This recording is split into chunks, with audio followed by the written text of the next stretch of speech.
आज हामी बर्ड र फ्रेन्च फ्राइजलाई कसरी चिनिया भाषामा भन्छ भन्ने कुरा सिक्छौं है त। बर्डलाई चिनिया भाषामा नियाओ भनिन्छ। NIAO एको माथि थर्ड टोन नियाओ। त्यसैगरी फ्रेन्च फ्राइजलाई चिनिया भाषामा शु थियाओ भनिन्छ। SHU युको माथि थर्ड टोन TIAO एको माथि सेकेन्ड टोन शु थियाओ। यो दृश्य चाहिँ वाशिंटन डीसी को हो। त्यहाँको बर्डहरू चाहिँ एकदमै फ्रेन्डली रहेछ।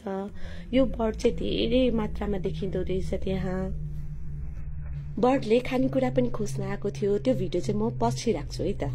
हाँसलाई चाइनिज ल्याङ्ग्वेजमा या भनिन्छ। हाँसको मासुलाई चाइनिज ल्याङ्ग्वेजमा या रो भनिन्छ।